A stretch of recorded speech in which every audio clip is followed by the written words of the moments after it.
ପ୍ରେରିତ 5। ହନାନିୟ ନାମକ ଜଣେ ଲୋକ ଓ ତାର ସ୍ତ୍ରୀ ସଫିରା ସେମାନଙ୍କର ସମ୍ପତ୍ତି ବିକ୍ରୟ କଲେ। କିନ୍ତୁ ସ୍ତ୍ରୀର ସମ୍ମତି ନେଇ ହନନିୟ ବିକ୍ରି ଲବ୍ଧ ଧନର କିଛି ଅଂଶ ନିଜ ପାଇଁ ରଖି ବଳକାତକ ପ୍ରେରିତ ଶିଷ୍ୟମାନଙ୍କୁ ଦେଲା। ପିତର ତାକୁ କହିଲେ, ହନାନିୟ, ତୁମେ କାହିଁକି ଶୟତାନର ବଶୀଭୂତ ହୋଇ ଜମି ବିକ୍ରି କରି ପାଇଥିବା ଟଙ୍କାର କିଛି ପରିମାଣ ନିଜ ପାଇଁ ରଖି ପବିତ୍ର ଆତ୍ମାଙ୍କ ସମ୍ମୁଖରେ ମିଥ୍ୟା କହିଲ? ସମ୍ପତ୍ତି ବିକ୍ରୟ କରିବା ପୂର୍ବରୁ ତାହା ତୁମର ଥିଲା, ବିକ୍ରି କରିବା ପରେ ମଧ୍ୟ ତାହା କ'ଣ ତୁମର ନଥିଲା? ତେବେ ତୁମେ କାହିଁକି ଏ ପ୍ରକାର କାର୍ଯ୍ୟ କରିବାକୁ ସ୍ଥିର କଲ? ତୁମେ ଲୋକମାନଙ୍କୁ ପ୍ରତାରଣା କରିନାହଁ, ମାତ୍ର ଈଶ୍ୱରଙ୍କ ନିକଟରେ ମିଥ୍ୟା କହିଛ। ହନନିୟ ଏହି କଥା ଶୁଣିବା କ୍ଷଣି ତଳେ ପଡ଼ି ପ୍ରାଣ ହରାଇଲା। ଆଉ ଯେଉଁମାନେ ଏହି କଥା ଶୁଣିଲେ ସେମାନେ ସମସ୍ତେ ଭୟଭୀତ ହେଲେ। ଦଳର ଯୁବକମାନେ ହନନିୟର ମୃତଦେହକୁ ଲୁଗାରେ ଗୁଡ଼ାଇ ବାହାରକୁ ନେଇଗଲେ ଓ ସମାଧିସ୍ଥ କଲେ। ପ୍ରାୟ 3 ଘଣ୍ଟା ପରେ ହନନିୟର ସ୍ତ୍ରୀ ଆସି ପହଞ୍ଚିଲା। ସେ ଏ ଘଟଣା ବିଷୟ ଜାଣିନଥିଲା। ପିତର ତାକୁ ପଚାରିଲେ, ତୁମେ ଓ ତୁମର ସ୍ୱାମୀ ଯେଉଁ ସମ୍ପତ୍ତି ବିକ୍ରୟ କଲ, ଏହା କ'ଣ ତାର ସମ୍ପୂର୍ଣ୍ଣ ମୂଲ୍ୟ? ସେ କହିଲା, ହଁ। ପିତର ତାଙ୍କୁ କହିଲେ, ପରମାତ୍ମାଙ୍କୁ ପରୀକ୍ଷା କରିବା ପାଇଁ ତୁମେ ଓ ତୁମର ସ୍ୱାମୀ କାହିଁକି ସ୍ଥିର କଲ? ଯେଉଁମାନେ ତୁମର ସ୍ୱାମୀଙ୍କୁ ସମାଧିସ୍ଥ କଲେ ସେମାନେ ବର୍ତ୍ତମାନ ଦ୍ୱାର ନିକଟରେ, ସେମାନେ ତୁମକୁ ମଧ୍ୟ ବୋହି ନେଇଯିବେ। ସେହି କ୍ଷଣି ସେ ପିତରଙ୍କ ଗୋଡ଼ ପାଖରେ ପଡ଼ି ପ୍ରାଣ ହରାଇଲା। ଯୁବକମାନେ ଭିତରକୁ ଆସି ତାକୁ ମୃତ ଥିବା ଦେଖି ତାକୁ ବୋହି ନେଇଗଲେ ଏବଂ ତାର ସ୍ୱାମୀର ସମାଧି ନିକଟରେ ତାକୁ ସମାଧିସ୍ଥ କଲେ। ମଣ୍ଡଳୀର ସଦସ୍ୟମାନେ ଓ ଯେଉଁମାନେ ଏକଥା ଶୁଣିଲେ ସମସ୍ତେ ଆତଙ୍କିତ ହେଲେ। ପ୍ରେରିତ ଶିଷ୍ୟମାନଙ୍କ ଦ୍ୱାରା ଲୋକମାନଙ୍କ ମଧ୍ୟରେ ଅନେକ ଆଶ୍ଚର୍ଯ୍ୟ କର୍ମ ସାଧିତ ହେଉଥିଲା। ସମସ୍ତ ଖ୍ରୀଷ୍ଟ ବିଶ୍ୱାସୀ ସଲୋମନଙ୍କ ମଣ୍ଡପରେ ଏକତ୍ର ହେଉଥିଲେ। ସେମାନଙ୍କ ବିଷୟରେ ଲୋକେ ପ୍ରଶଂସା କରି କଥା କହୁଥିଲେ, କିନ୍ତୁ ଦଳ ବାହାରେ ଥିବା କେହି ସେମାନଙ୍କ ସହିତ ଯୋଗ ଦେବା ପାଇଁ ସାହସ କରୁନଥିଲେ।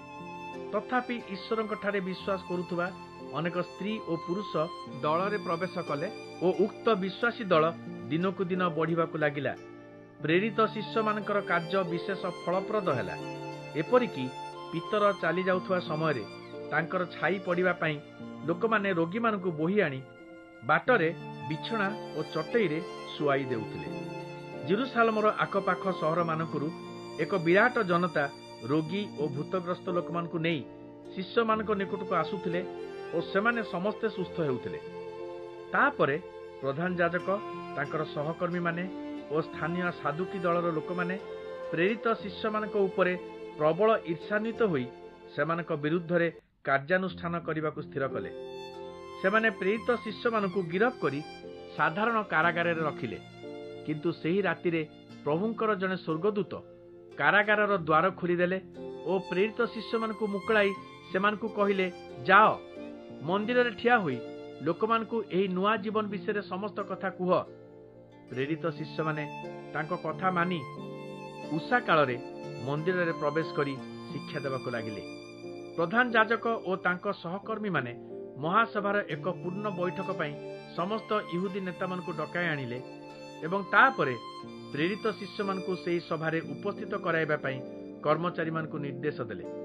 କିନ୍ତୁ କର୍ମଚାରୀମାନେ କାରାଗାରରେ ପ୍ରେରିତ ଶିଷ୍ୟମାନଙ୍କୁ ନ ପାଇ ଫେରି ଆସିଲେ ଏବଂ ମହାସଭାକୁ ଜଣାଇଲେ, କାରାଗାରରେ ପହଞ୍ଚି ଆମେମାନେ ଦେଖିଲୁ କାରାଗାର ଦୃଢ଼ ଭାବରେ ରୁଦ୍ଧ ହୋଇଛି ଓ ପ୍ରହରୀମାନେ ଦ୍ୱାର ସାମ୍ନାରେ ପହରା ଦେଉଛନ୍ତି, କିନ୍ତୁ ଫାଟକ ଖୋଲିବା ପରେ ଭିତରେ ଆମେ କାହାକୁ ପାଇଲୁ ନାହିଁ। ଏକଥା ଶୁଣି ପ୍ରଧାନ ଯାଜକ ଓ ମନ୍ଦିର ପ୍ରହରୀମାନଙ୍କ ଦାୟିତ୍ୱରେ ଥିବା କର୍ମଚାରୀ ସ୍ତମ୍ଭୀଭୂତ ହେଲେ। ପ୍ରେରିତ ଶିଷ୍ୟମାନଙ୍କ ପ୍ରତି କ'ଣ ଘଟିଛି ସେମାନେ ବୁଝିପାରିଲେ ନାହିଁ। ସେତେବେଳେ ଜଣେ ଲୋକ ଆସି କହିଲା, ଦେଖନ୍ତୁ, ଯେଉଁ ଲୋକମାନଙ୍କୁ ଆପଣମାନେ କାରାଗାରରେ ପକାଇଥିଲେ ସେମାନେ ମନ୍ଦିରରେ ଲୋକମାନଙ୍କୁ ଶିକ୍ଷା ଦେଉଛନ୍ତି। ମନ୍ଦିର କର୍ମଚାରୀ ପ୍ରହରୀମାନଙ୍କ ସହିତ ଯାଇ ପ୍ରେରିତ ଶିଷ୍ୟମାନଙ୍କୁ ଆଉ ଥରେ ନେଇ ଆସିଲେ। ସେମାନେ କୌଣସି ପ୍ରକାର ବଳ ପ୍ରୟୋଗ କଲେ ନାହିଁ, କାରଣ ସେମାନଙ୍କର ଭୟ ଥିଲା ଯେ ଲୋକମାନେ ସେମାନଙ୍କ ଉପରକୁ ପଥର ଫୋପାଡ଼ିବେ।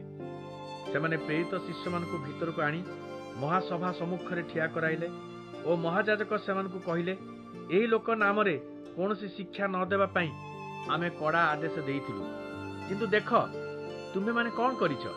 ଜେରୁସାଲେମର ଚାରିଆଡ଼େ ତୁମେ ଏହି ଶିକ୍ଷା ପ୍ରସାର କରିଛ ଓ ତାଙ୍କର ମୃତ୍ୟୁ ପାଇଁ ତୁମେମାନେ ଆମ୍ଭମାନଙ୍କୁ ଦାୟୀ କରିବାକୁ ଚେଷ୍ଟା କରିଛ।